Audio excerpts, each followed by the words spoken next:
these field trials on cover crops and drainage, and this was a couple of years ago. Okay, I wasn't You around probably back did, then. right? Yeah, yeah, he did soil sampling and some of these field trials, and he was looking for just looking for any seedling issues. Very helpful. That's good. Yeah, all of the fields at our field site that we talked about today, they're all no-till. Okay. That's what they're telling me, which is cool. Yeah. I like that. Have to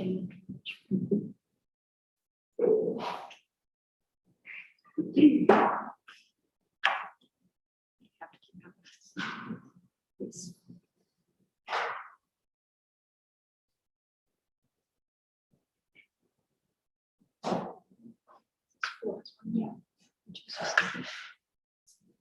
All right, well, welcome everyone. Welcome to session VD on environmental sciences. We have 4 presentations today. My name is Luna Leandro, and I'm going to be the faculty moderator of the session. So first off, we have Jennifer Seth from Environmental Science and Meteorology, and her mentor is Dr. Matt Helmers from the Department of Agriculture and Biosystems Engineering. So welcome. Hi, everyone. So I'm Jennifer Seth. I use she, her pronouns. If you want to address me at any point during the talk. And as was mentioned, my mentor is Dr. Matthew Helmers within the Department of Agricultural and Biosystems Engineering. And today I'm going to be talking about a 10-year study of land use impact on drainage volume in central Iowa. Also, if you can't hear me at any point during the presentation, just let me know. It's kind of hard to hear in this room. So this is a plot of the vegetation in Iowa in the mid-1800s. And what you'll notice is that the predominant vegetation type in Iowa is prairie. Doesn't distinguish between our prairie or kind of prairie, but for our purposes, prairie is the predominant vegetation type. And almost 200 years later, in 2015, this is essentially the same plot in the state of Iowa. We're also, again, looking at vegetation cover. And you'll notice that there's been a very large change. It looks a lot different. The predominant vegetation now, as you'll see, is corn and soybeans. So we went from predominantly, prairie state to agricultural crops like corn, soybeans. And in addition to that, a lot of tile lines implemented in the state of Iowa to kind of facilitate the growth of these crops. So there's been large shifts in plant communities in Iowa, which leads to shifts in hydrology in Iowa, as well as this artificial subsurface tile drainage that we like to implement as well. And so kind of looking at those land use changes over time, our research question was, how does drainage volume vary with precipitation, with time, and across treatments? So this is an aerial footage, or aerial photo, there we go, of our field site. Our field site is called Comparison of Biofuel Systems, or COBS for short. I will refer to it as COBS for the rest of the presentation because I don't want to say that name. And it's just south of Ames, maybe like 20 minutes or so from here, I would say, maybe 25. And we have approximately 24 plots at COBS, and we have different types of, vegetation or crops that we plant on each of those little plots. So like each of those rectangles is like a different plot. So we have 6 types, as I mentioned, of crops there. We have a corn soybean rotation. So we start corn, alternate soybean, and then we have a soybean corn rotation, and then we have continuous corn, and we have corn with like a cover crop on it, and we have prairie, and then we have prairie where fertilizer is added. So those are like our 6 different types of treatments that are at this field site, 6 different, land use managements, if you will. And so what we did for this study is we gathered manual flow data for each plot. from flow meter readings. So what that image is showing you right there is that's essentially like our drainage collection setup at Cobb's. So water from tile lines in the field will flow into those. I don't know how well you can see that. I'm not even point either, but the little like black arrows at the bottom of that kind of like big sump, we call them sumps. It gets funneled through that piping system and through those meters right there, and that's where it measures the flow coming through. That's how we measure drainage volume. And so we gathered all of that data over a 10-year time span. So when we gathered the data, what I did is I averaged the flow for each treatment and calculated annual and cumulative drainage from those flow meter readings from 2010 through 2019. And additionally, we actually have our own weather station at Cobb's. It's very fancy. It measures precipitation at the site, and so we also took that precip data and we calculated cumulative yearly precip and then cumulative precip over that 10-year time span. And so what we found, this is the first plot. What we found in this first plot is that the flow values, so essentially the water leaving the plot, was consistently higher in the corn and soybean crop rotations. So the corn and soybean, for reference, those are the red and blue lines. They're consistently highest, and the precip, by the way, is that black line, which is like right below the red and the blue lines. So we found that, okay, corn, soybean, the lowest, but we see in this 10-year time span that prairie with fertilizer and the corn with cover crop treatment, they're consistently the lowest drainage throughout this 10-year time scale. And in figure 2, we see that this is essentially very similar to figure 1. Instead of doing cumulative precip over the 10 years, in figure 2, what we did is we did not cumulative precip, sorry, drainage over 10 years.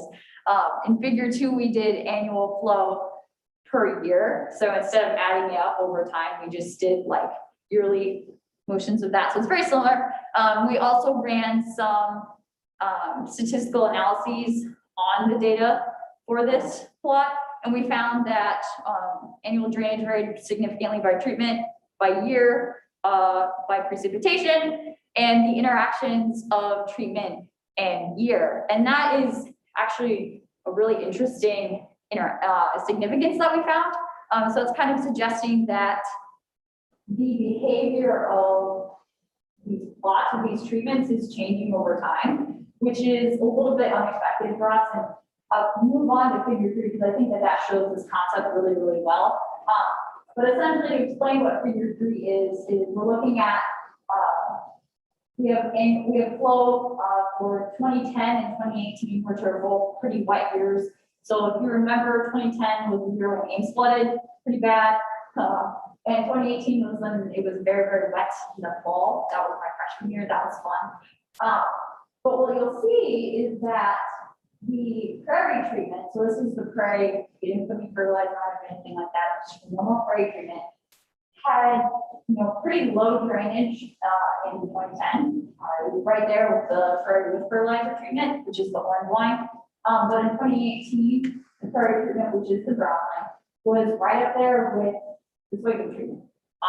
So it's up there as one of the highest drainage, I guess, like fruits or treatment, just 8 years later, which is really interesting find, and indicating that perhaps something is going on with the prairie treatment that is causing this shift in response and behavior. And so another thing I wanted to point out with this graph as well is that the purple line, which is the corn with cover crop, that displays somewhat similar behavior to the prairie treatment. So when we look at the 2010 data, we see that again, the cover crop, which again, the purple line, is right up there with the prairie treatments. But in 2018, it's also kind of done something similar where the drainage has increased to be above that corn and continuous corn, which is really interesting. So to summarize our conclusions, The first is that conversion to corn, soybean agriculture in Iowa has increased drainage to the Mississippi River Basin. And so, I think that's something that we see really, really well in figure 1 here. Corn, soybean has the highest drainage over the entire 10-year time span.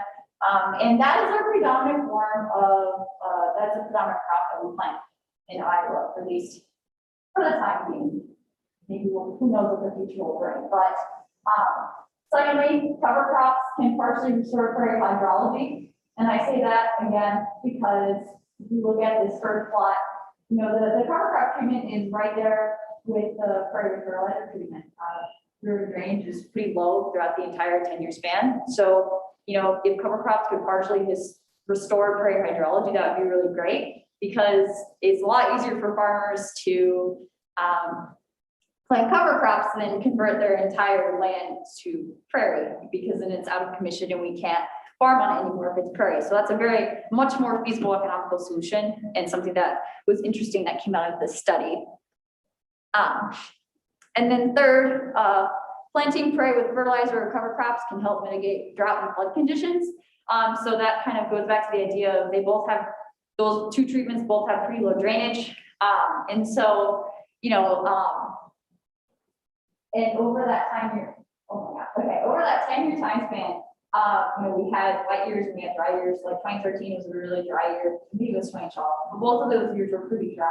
And so the those two treatments, prairie and the cover crop treatment, they both had pretty low drainage throughout that 10-year time span. So that kind of indicates that they are holding water a bit better. And so they're better able to kind of deal with more extreme events like wet years or dry years.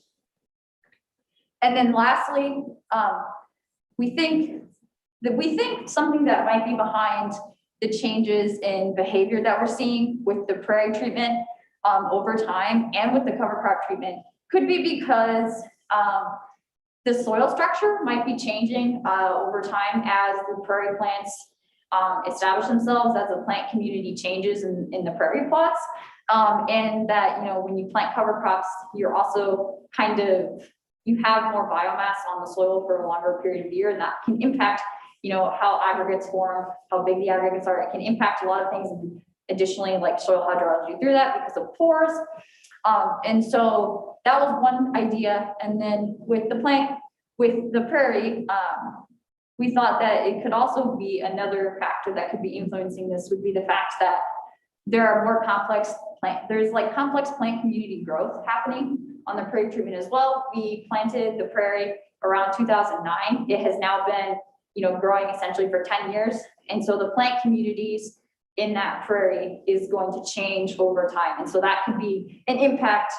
The hydrologic changes we're seeing in the prairie treatment could be a side effect of the plant community changes. However, I will note that while some work has been done to look into soil structure and plant communities at Cobb's, we haven't done as much data analysis on that to really say whether or not, that's what's happening with the prairie and the cover crop treatment. And so that would be an area where further study would be needed and would also be important. And furthermore, I would like to mention as well that Cobb's is just one field site there's a lot of different soil types and soil series in Iowa. And so this is just one site. So keep that in consideration as well. But other than that, I would like to thank my mentor, Dr. Matthew Helmers. I think he's on YouTube. So hi, Dr. Helmers.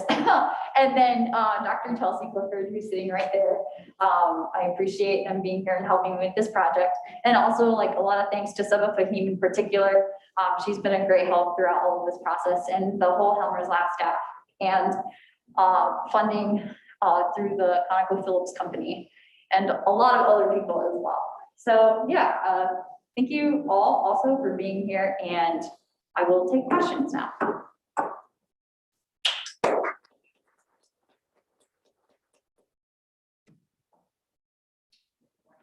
I guess so.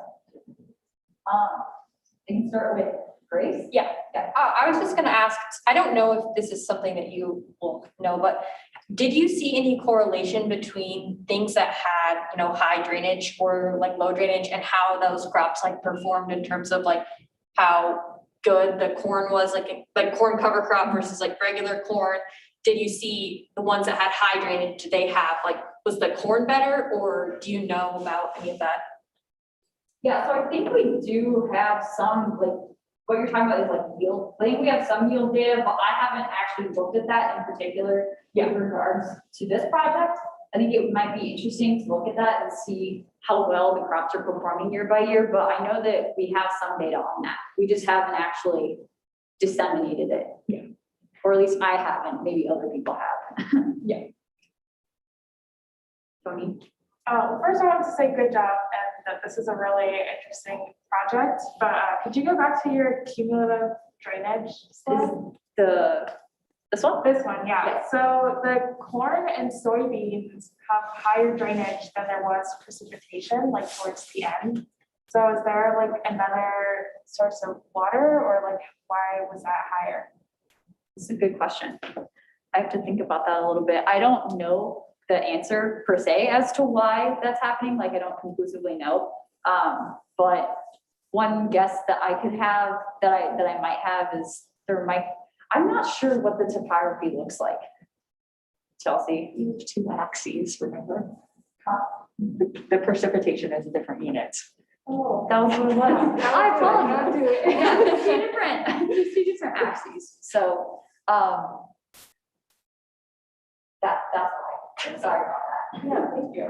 We thought it would be easier to put precipitation on the right axis of the graph so that, every all the flow, if we put it on the same axis, the flow would be here and the precipitation would be all the way here. So we thought that would be simple. Yes. So in the context of your talk, reduced drainage is a good thing, right? Because you're maintaining more moisture in the field and you're avoiding leaching of soil and nutrients into the rivers. Yes. But you mentioned there could be a benefit for both drought years and flood years. So with drought years, I understand you retain more moisture, but in flood years, would it work against you? Would it be a problem to have reduced drainage in a year that you have excessive moisture? That's a good question as well. I don't know. Trying to think about how to answer that question. I don't really have that great of an answer. The study is also in progress, so we haven't completely finished the analyses yet and really put everything together. But in drought years, it would definitely be good for those crops because they, like you mentioned, they're better at retaining water, so they suffer less when there's less rain. In flood years, the thing that I would maybe think about would be potentially, maybe there's, and I'm just making a conjecture here, but there could be larger pores in some respects that could allow water to move more efficiently through the soil. And then maybe a larger number of micropores in the soil that could allow the plant to allow plant communities to still pull water from the soil. And it might be a question of soil structure, perhaps. I'm thinking, because macropores can get a lot of drainage in a little bit of time. And micropores are different, but I'm not 100% certain on why that would be the case. But that's my best, guess for now. So healthier soil, the plants are more resilient to those conditions, and plus you can have some tile lines maybe, right, to help. I have one other question. Yes. Are you out at the COPS plant on a weekly basis, or are you going out there doing any field work, or is it just the analysis of the data that you're receiving from the actual plot? Yeah, so that's a good question. I can answer that one. So during the semester, I generally don't go to COBS and do field work. But over the summer, so this was from May of 2020 through August of 2020, I was a field intern. So I was also working on this project, but I also went out to COBS every week and collected water samples. And then for instance, if our lovely stump broke, something in there broke, I would go fix it. That was what I would do at COBS. So I did work at the actual field site. I'm familiar with The layout of it, I don't really work with the plant communities.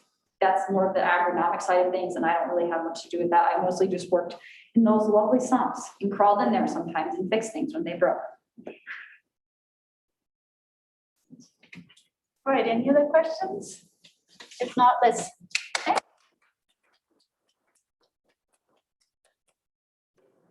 Excellent, Jennifer.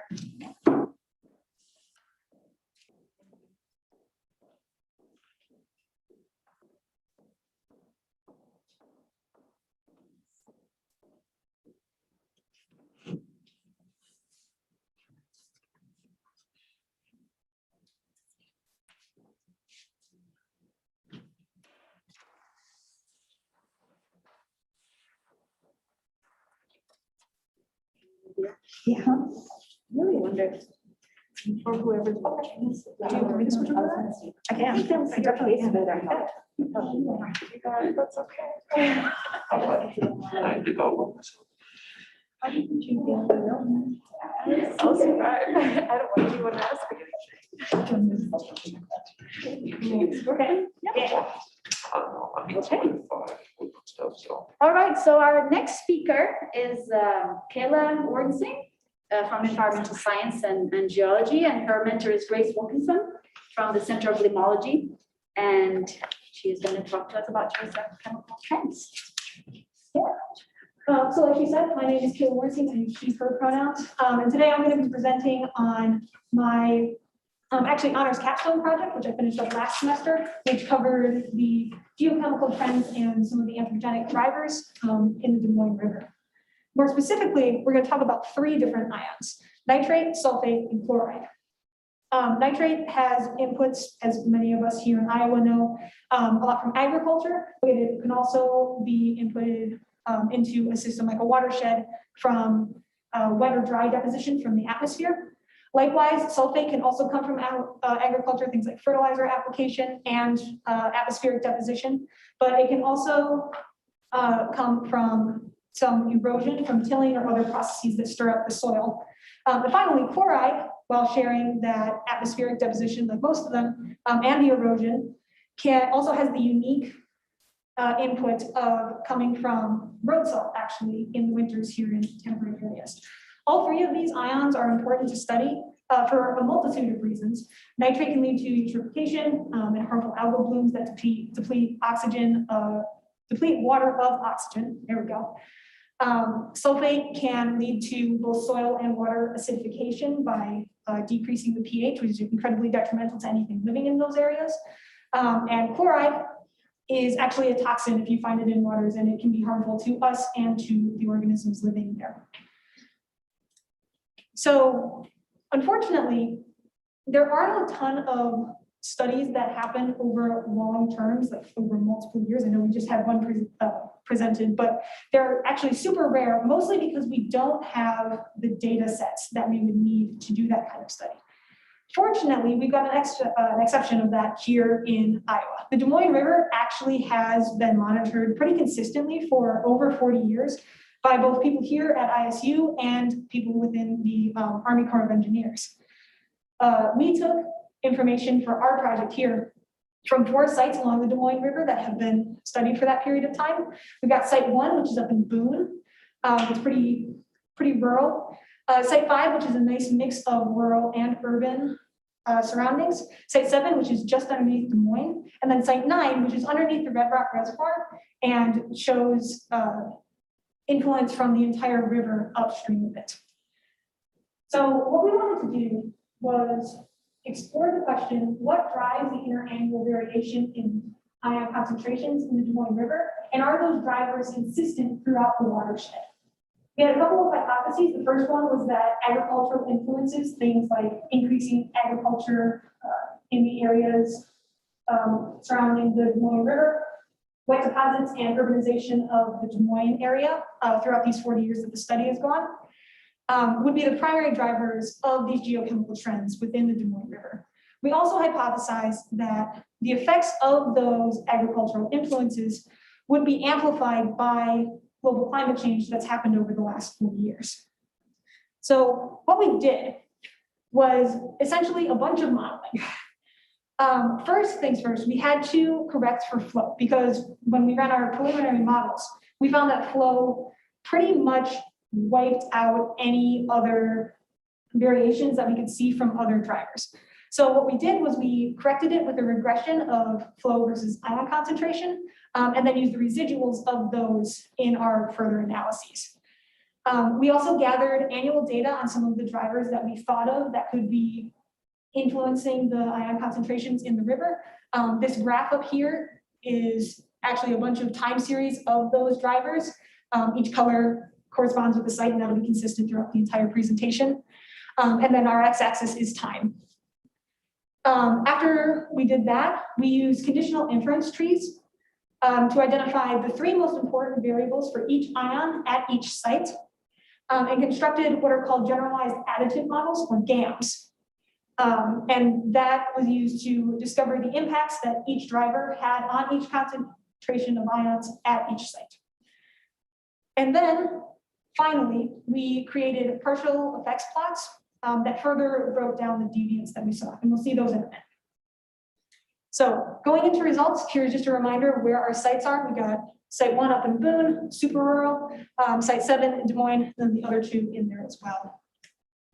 So for nitrate, we found that the most important drivers were the minimum temperature and the nitrate fertilizer application rate to all crops. In this case, that means corn and soybeans, as we saw in Jennifer's talk, which are the 2 most dominant here in Iowa.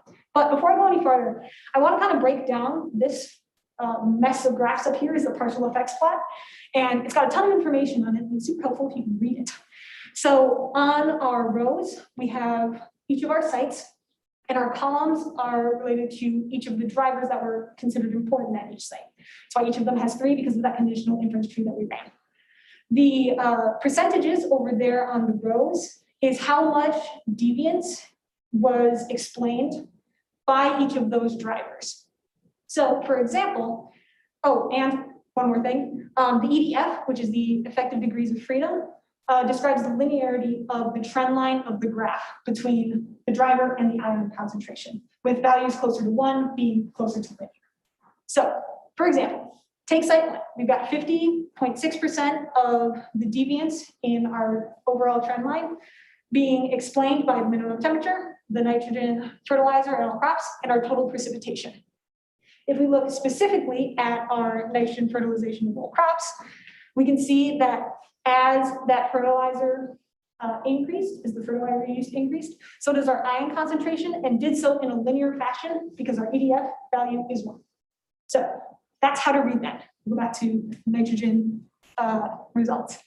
The first thing I want to draw your attention to is our time series over here on the right.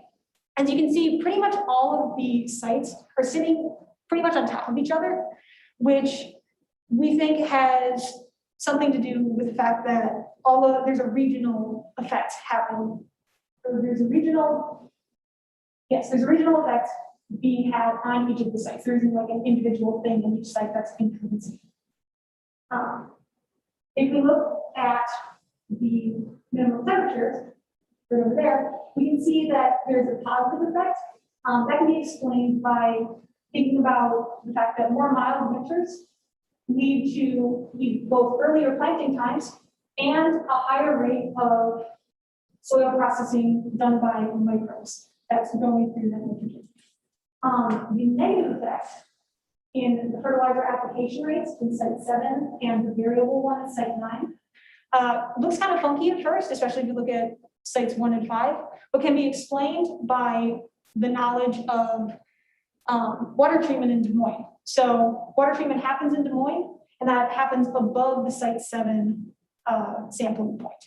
So we're pulling nitrogen out of it, and that's why we have those results there.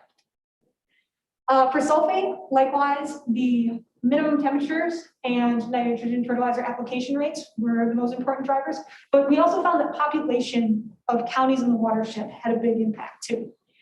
The negative trend in our population can be explained by using population as a proxy for the acres that aren't available for crop planting. Essentially, the bigger your city gets, the smaller the area you have left to plant crops on.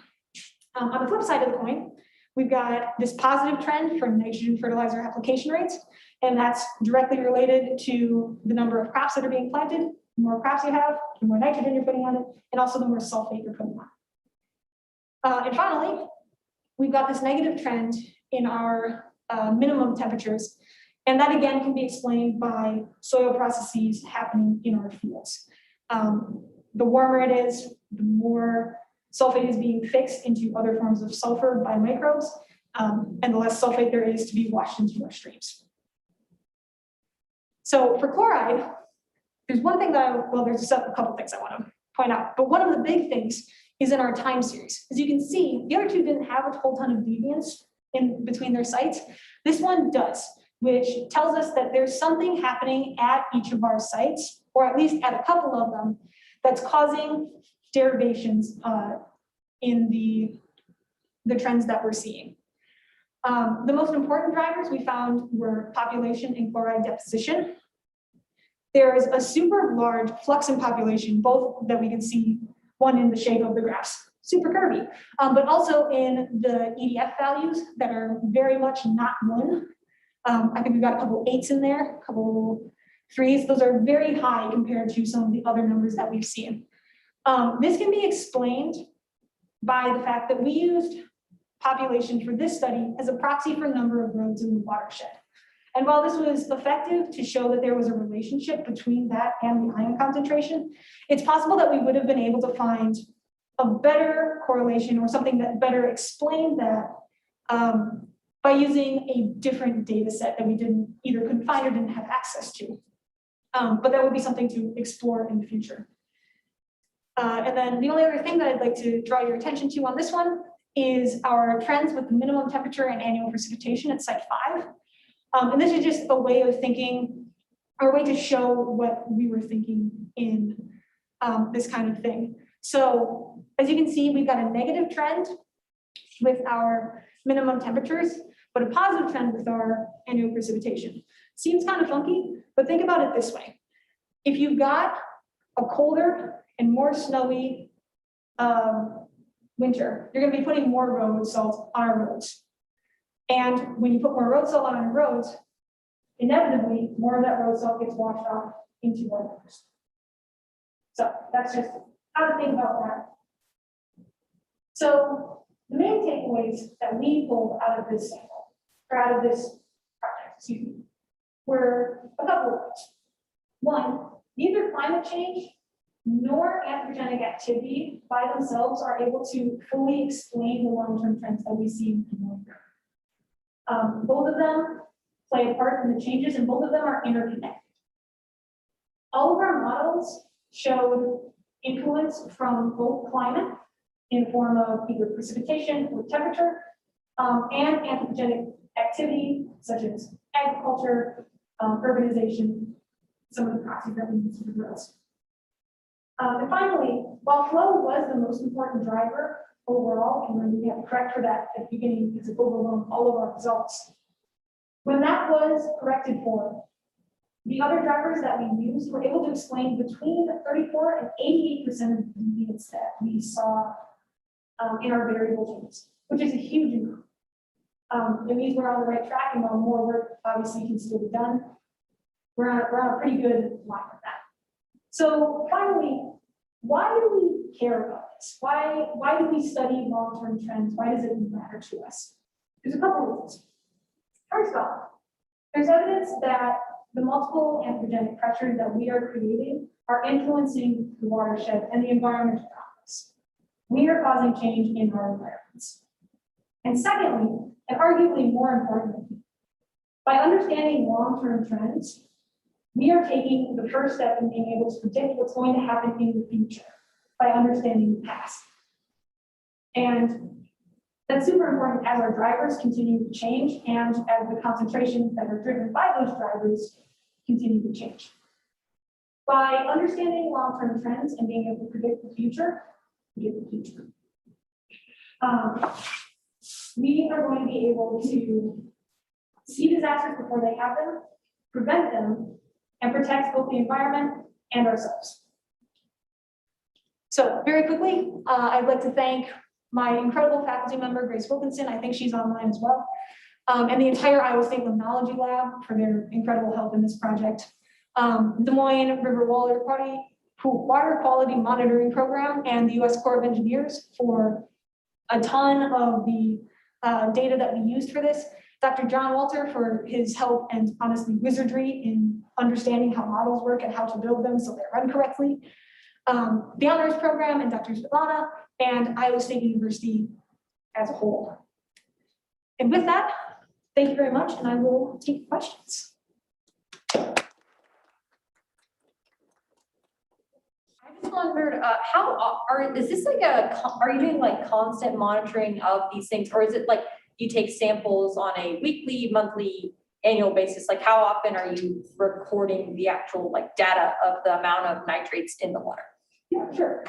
So most of this data was collected on a monthly basis. It's usually either done by, like I said, Iowa State or the Army Corps of Engineers, and they kind of just have sites where they'll go and they'll sample for most of the things monthly.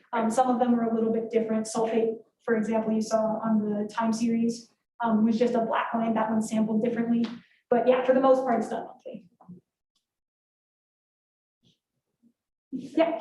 Yeah, so first of all, I thought that was a very interesting presentation, so thank you. I just have a bit of a technical question. So on the EDFs that you talked about, just kind of trying to understand those, are those essentially representing the confidence specifically that the factor that you're looking at is responsible for the relationship you're seeing? Is that sort of what those represent?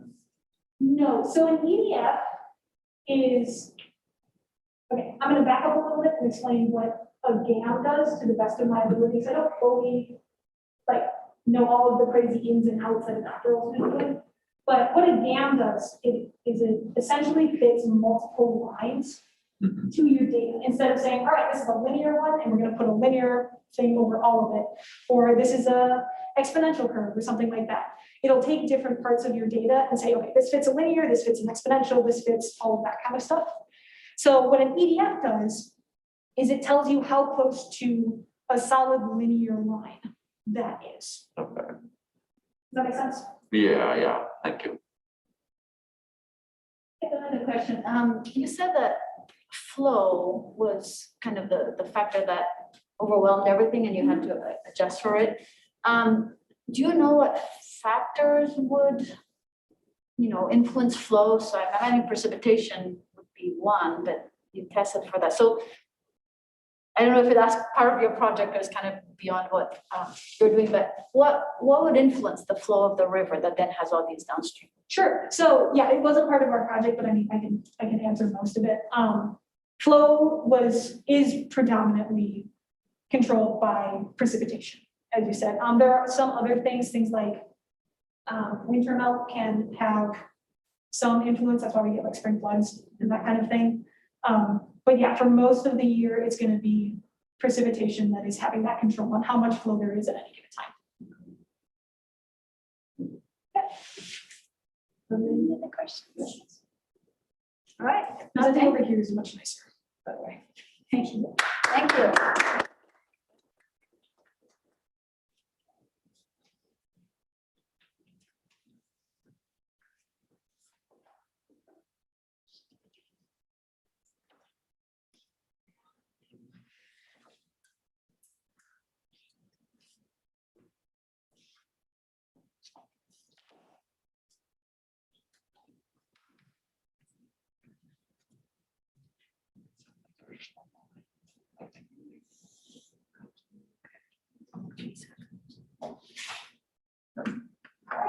Well, our next speaker is Tony Slew.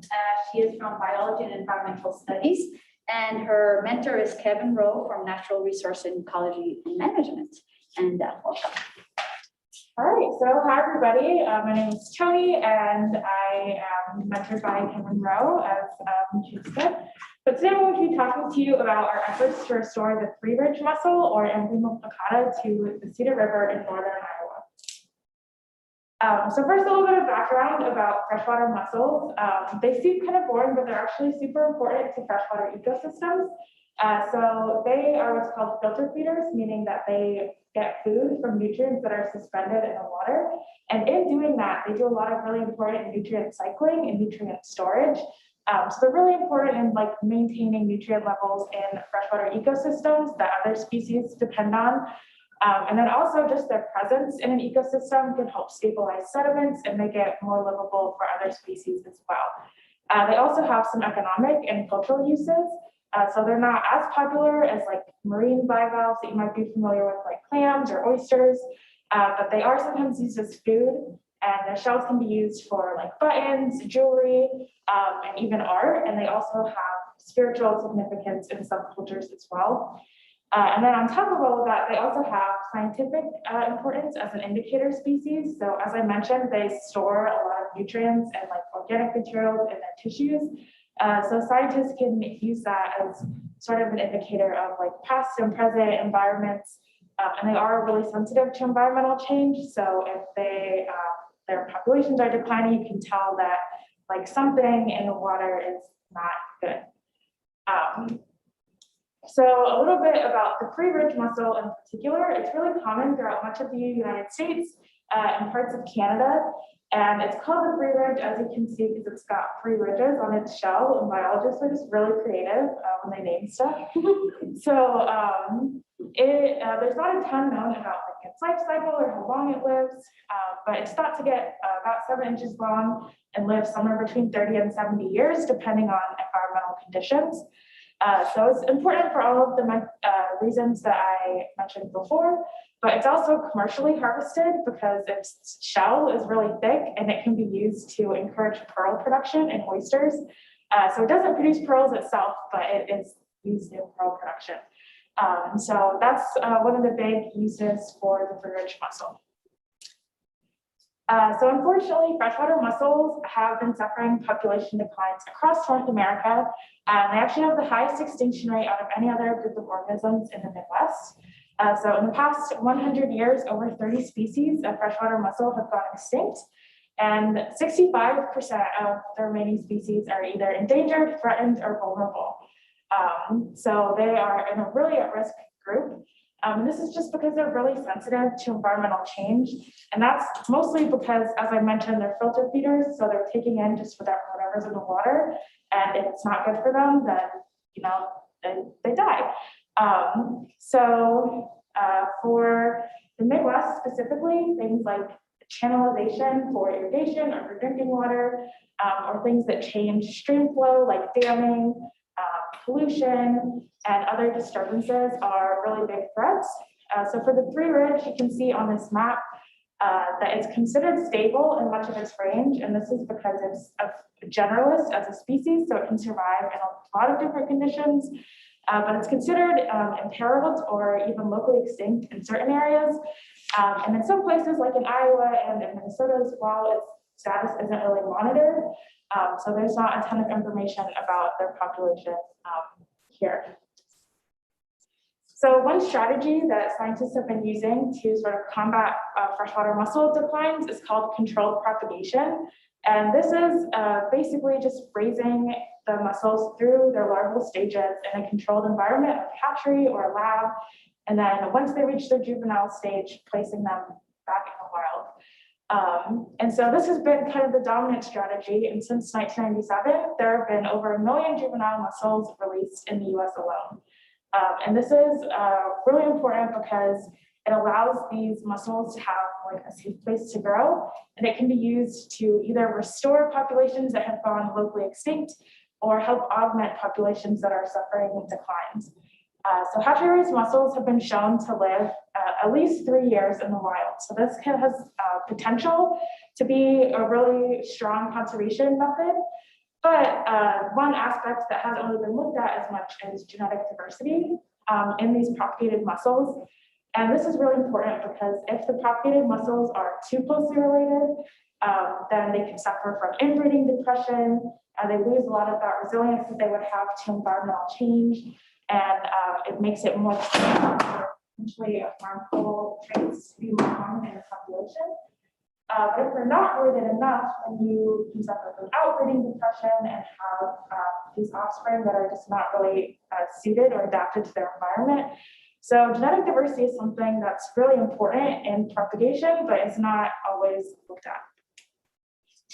So to sort of get at that question of genetic diversity, we have two main research questions that we wanted to address. So first, do native and propagated populations of the Prairie have comparable genetic diversity? And second, are propagated populations of the Prairie able to effectively restore declining mussel populations in their native habitat? So to get at this, we started with genetic analysis, and we started by extracting DNA from two main groups. So our first group was our propagated mussels, and those we received as juveniles from the Minnesota Department of Natural Resources. And then our second group was native mussels, and that was the mothers of our propagated mussels as well as some wild mussels. So we extracted DNA from them using established methods, kind of the same way that like you would do it if you took a genetics lab, like a swab. And then we used microsatellite markers for closely related species to identify 16 loci or gene regions that we wanted to target. And we amplified those using polymerase chain reactions or PCR. So this is the results of our PCR shown on a gel using gel electrophoresis. And this basically just separates out the genetic material by size. I know it doesn't really look like anything, so I'm gonna tell you what you're looking at. So this shows each of these columns are an individual mussel for a specific locus or gene region. And then each of these bands is genetic material of a different size. So the lower bands are the smaller genes. So on the right, we have the latter, and that's just for comparison. It's material of a known size so that you can like compare the other bands to that. And then here in the bottom right is the negative, which has no genetic material, and that's also just for comparison so we can like see if it worked or not.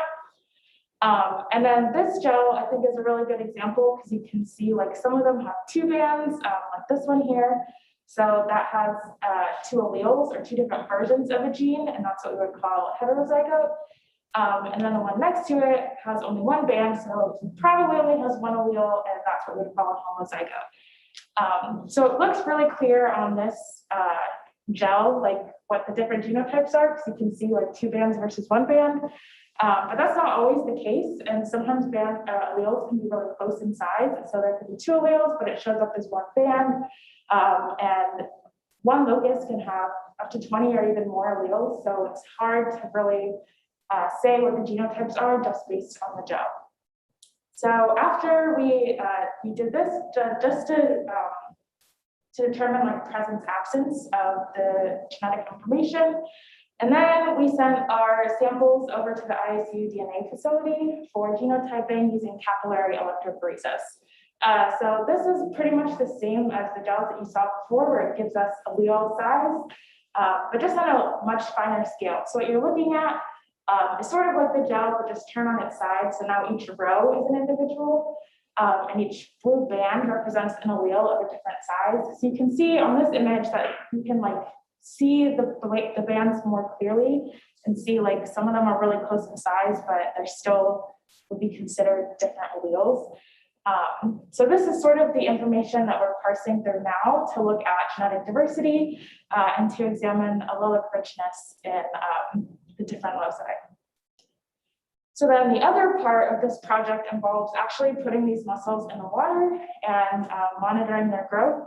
So as I mentioned before, our baby mussels were reared by the Minnesota Department of Natural Resources. And then they were introduced to 4 sites along the Cedar River.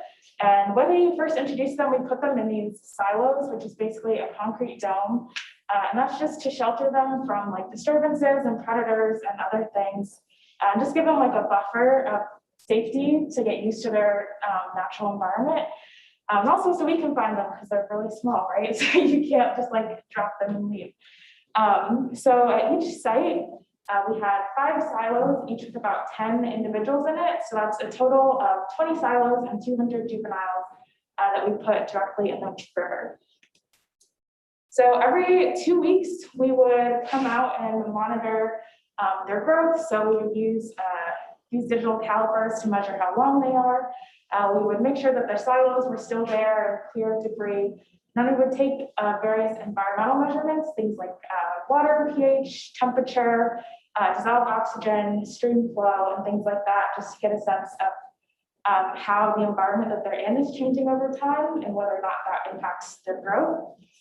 And then in late fall, like mid-November, we transferred them from their silos to these lower profile PVC containers. And this was just to give them a bit more protection from like freezing and things like that. And we aren't able to check on them as frequently during the winter, so we wanted them to have a little bit more of protection from that. So this monitoring process will continue over a period of several years. And once the mussels are large enough, they'll be tagged and placed directly in the sediment. And we'll keep coming back to visit them so we can monitor how well they're doing after introduction and look at things like reproduction and survivorship and how different environmental factors impact their success. So as I mentioned, we're still kind of working our way through the genetic analysis, and that's a lot of that was interrupted because of the pandemic. But so far, we're hopeful that there will be comparable genetic diversity between our native and our propagated mussels. So this, what you're looking at on the screen, is sort of a zoomed in look at the capillary electrophoresis results that you saw before. So each row is an individual, and then each of those blue peaks is an allele of different size. So in this, you can see that all three of these individuals have different genotypes. So like the top one only has one allele, and the bottom two have two alleles. So that's a good sort of diversity that we're looking for, but then there is also some similarity because they all share that first smaller allele. So this is kind of what we're looking for, but this is only 3 individuals for one locus, and we have over 50 individuals at 16 loci.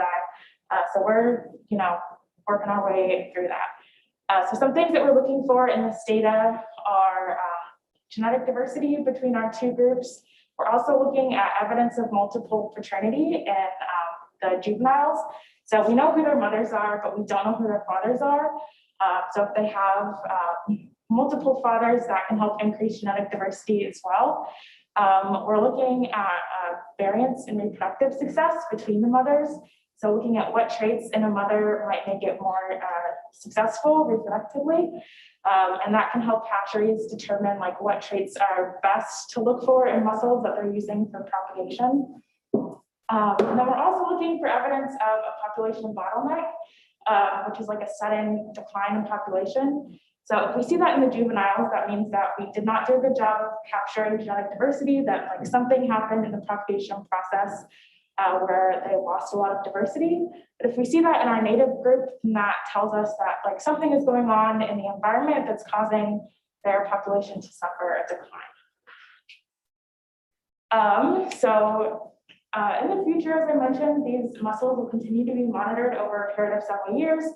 And we're looking a lot at different environmental factors and how that impacts survival and growth and reproduction and potential future generations of these mussels. And this is a really unique opportunity to study these mussels over their lifetime. As I mentioned, there's not a ton known about like how long they live or like even basic things like that. So this is a really unique opportunity to get to look at that. It can also help hatcheries figure out which environmental factors could make a release more successful, like what time of year is the best time to release, what locations are the best, and also help conservationists figure out what factors are important to look for in conservation and like which areas might be most important to protect. Controlled propagation is a really prominent conservation strategy, like I mentioned. And it's common for a lot of other species as well, like the peregrine falcon or the American bison. But genetic diversity is something that is often overlooked in these propagation, like even in other species. So we're hoping that from this study, if we do see good genetic diversity, that it's something that future conservationists will look at when they're introducing other species. So I would like to acknowledge funding from both the Iowa and Minnesota Department of Natural Resources, as well as U.S. Fish and Wildlife Service. And I'd also like to thank my mentor, Kevin Rowe, who may or may not be watching this, as well as the grad student that I worked with, Katie Miller. So thank you, and I'd be happy to take your questions.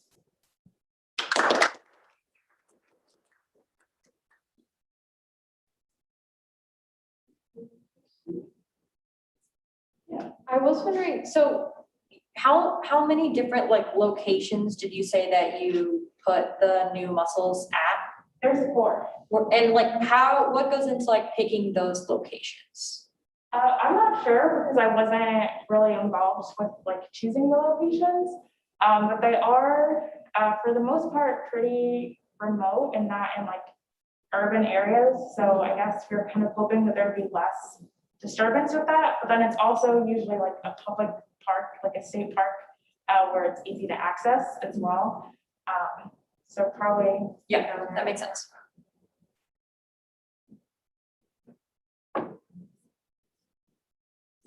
So do you have any idea why Iowa, Minnesota, some of the kind of these northern states have no information about the status of these mussels? I'm not sure why exactly. I assume that it probably has something to do with like, they're not the most like popular, like exciting organisms. And so a lot of states, especially like Midwestern states, will tend to focus their energy on more like charismatic species or species that more directly impact like economic things for them. So yeah, it's probably just because they're like just not exciting to other people. I think they're cool, but And do you think there is, with the research you're doing and Kevin's doing, do you think there's going to be an increased interest? I mean, there's investment in funding and doing these studies. Do you think we'll learn more about that aspect too? yeah, I would hope so. I'm not sure. So like this is a long-term study that we're like just now starting. So I think if we like, depending on the results that we see as we go, if there's like, if the population in Iowa really is like struggling, or if our mussels that we are introduced aren't doing well, then hopefully there would be some action on like the Iowa DNR or like other people's part to do something about that. So, yeah. So my first question is about the extent of the mussels. So did you say that there were multiple species of the freshwater mussels in the United States? Mm-hmm. Okay, and so then to follow that, how do they, it's okay if you don't know the answer to the question, but how do, entities like the Minnesota Department of Natural Resources, how does the process of breeding those mussels work? Because I'm thinking about the idea of like, well, if there's different species of mussels, how do you ensure that we're still keeping like the species the same? I don't know if that makes any sense, but like, is there any, like, what kind of like decisions go into like breeding the mussels? So usually it'll be like, they'll try and target like a specific species. So for our projects, we actually had 2 different species, but one of them was just not working out, like for the genetic stuff. So we stuck to the fruiterage, but they like specifically bred the species that we were looking for. And so I'm sure for like other breeding things, it's kind of similar. But freshwater mussels are actually, it's like a complicated process because as larvae, they like are parasitic on a fish host. So you have to have like whatever specific fish they are like attached to as larvae. So you have to like raise the fish, but you also have to raise the mussels, and you have to like make sure that they attach and like drop off. It's like a whole complicated thing. So yeah, they usually try and target a specific species instead of like broadly introducing that like different species of mussel. Okay, cool. Right. Well, thank you very much.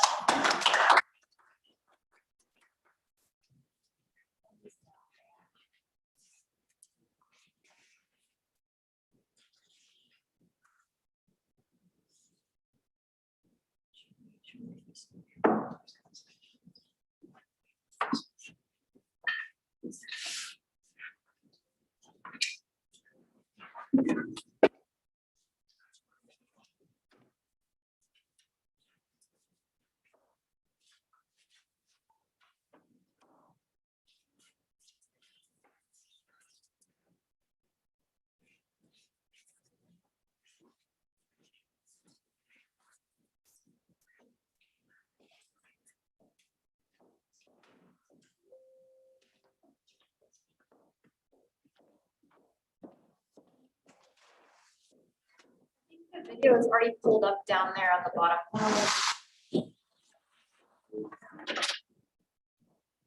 So our next speaker is Lexie O'Brien. Unfortunately, she could not be here in person, so I'm going to play a recording of her presentation.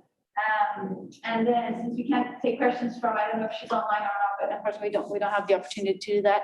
We'll just have to not take questions for her, but I'm sure she would be happy to receive an email with any questions you have.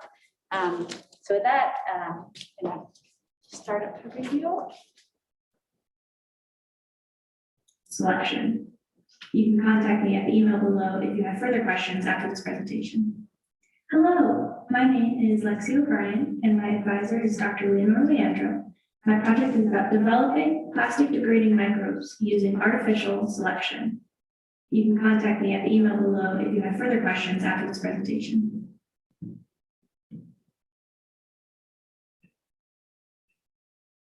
My research question was, will microbes develop plastic degrading capabilities if exposed to decreasing concentrations of carbon in the presence of an alternative carbon source such as plastic?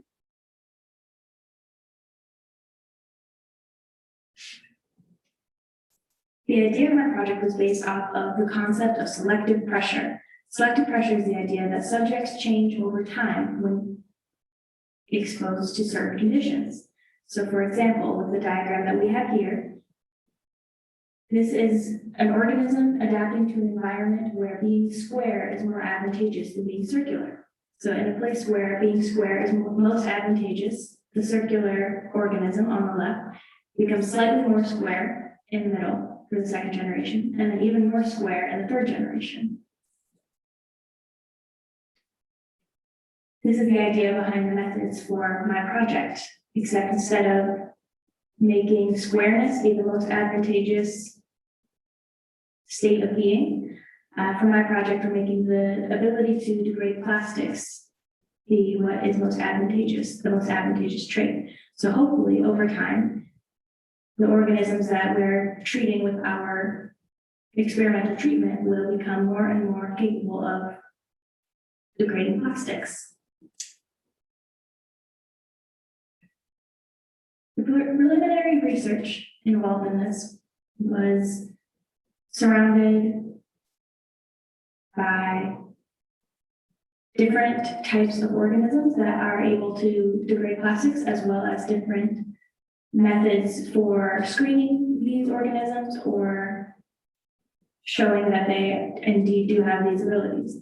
One organism in particular that inspired this project was Ideonella sacaiensis, which is a bacterium from the genus Ideonella in the family Commelindaceae, capable of breaking down and consuming the plastic polyethylene tetraphthalate as a sole carbon and energy source.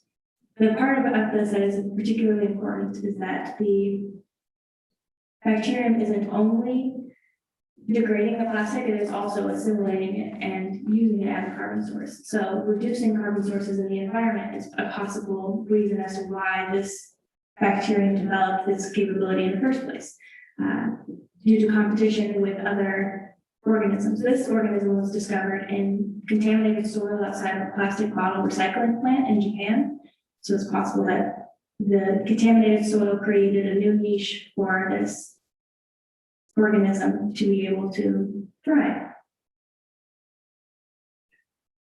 Plastics in our oceans are an incredibly important topic and important issue for us to talk about and to work on and to try to solve. So that is what the basis of this project is on. There is a diverse amount of plastics. There are many different kinds. You can see a couple of examples here. A lot of plastic is actually polyethylene, and some of it's polyethylene tetraphthalate, which is the kind of plastic that is degraded by Ideonella sacaiensis. But polyethylene, just polyethylene, doesn't actually have much in the way of avenues for degradation because it is a very difficult compound. There have only been a few organisms that have been found to be able to degrade it, such as waxworm caterpillars.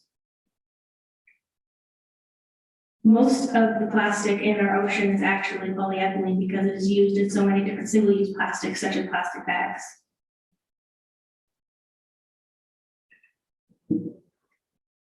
Next, we'll discuss the methods of this project. The methods of this project were inspired by this study done by Harvard Medical School. Here they made a giant mega plate. It's 2 by 4 feet big. And as you can see in the diagram here, at the top it says 0x, and then an arrow pointing to 1000x in the middle. That stands for how much antibiotic is in the media. So on the outside edges of the media, there's 0 concentration. There's no antibiotic at all, and the bacteria are able to grow freely. In one panel from there, there's just above the amount of antibiotic those bacteria are able to survive, so just a little bit bigger, and then 10 times as much as in the next panel, then 100 times as much, and then the middle is 1,000 times as much antibiotic as these bacteria should be capable of tolerating. As you can see, the white is the bacteria that has grown, and the blue dots with black lines show the lineages of like the family trees of the bacteria. So you can see that the bacteria first filled up with the edges where there was no antibiotic, and then there were mutations that allowed certain lineages of bacteria to move into the next panel. And then once again, there was more mutations that allowed them to move into the next panel after that, all the way until they became fully resistant and were able to grow in the area that had 1,000 times the inhibitory concentration of antibiotic. This, see right there, where they have 1,000 times the inhibitory concentration. This inspired the methods of my project, where we, instead of increasing antibiotic, are decreasing carbon sources. Like this. So here you can see on the right a series of plates. We started with 8 grams of glucose. We did more than 3 plates, but just for simplicity of the diagram, I only showed 3. We did about 10 successive transfers. So we grew bacteria and fungi on a plate with 8 grams of glucose per liter. Then we transferred that to something with 4 grams of glucose per liter, and then 2 grams of glucose per liter, and down, down, down, all the way to 0 grams of glucose.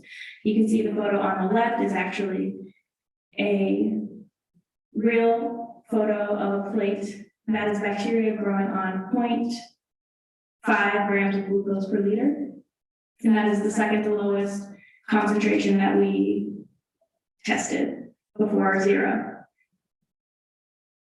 We started with 28 strains of bacteria and fungus, and we ended with about 8 strains who were able to grow on the 0 grams of glucose media. Here is another example of a real plate that we grew. This one is on 0 grams of glucose. You can see that it's much less happy than the photo previously. This one is a second transfer. So we transferred it to 0 grams of glucose, and it grew decent, it grew fine. But there's a possibility that it was using up energy stores from the previous media from when it previously had access to glucose. So we transferred it to another 0 glucose. And so this is what it actually looks like when it's growing without any previous energy stores.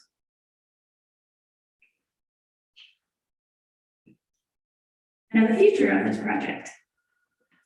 In order to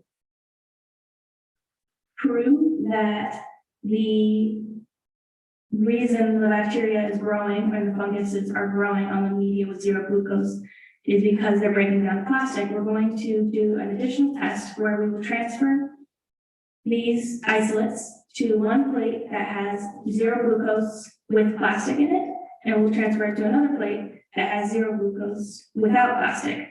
So it's just the minimal media, which is just salts, no sugars. And we'll see if they grow. So that is the next step. Okay, are there any questions? If so, you can email me at the email shown on the very first slide. Thank you so much for listening to my talk. Have a good day. Guess we should.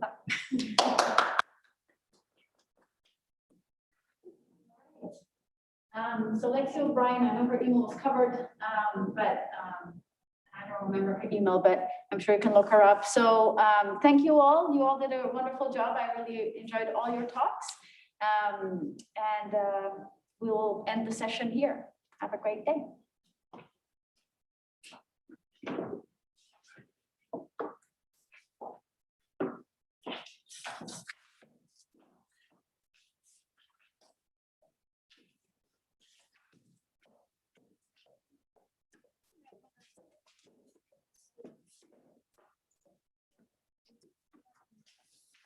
Last semester.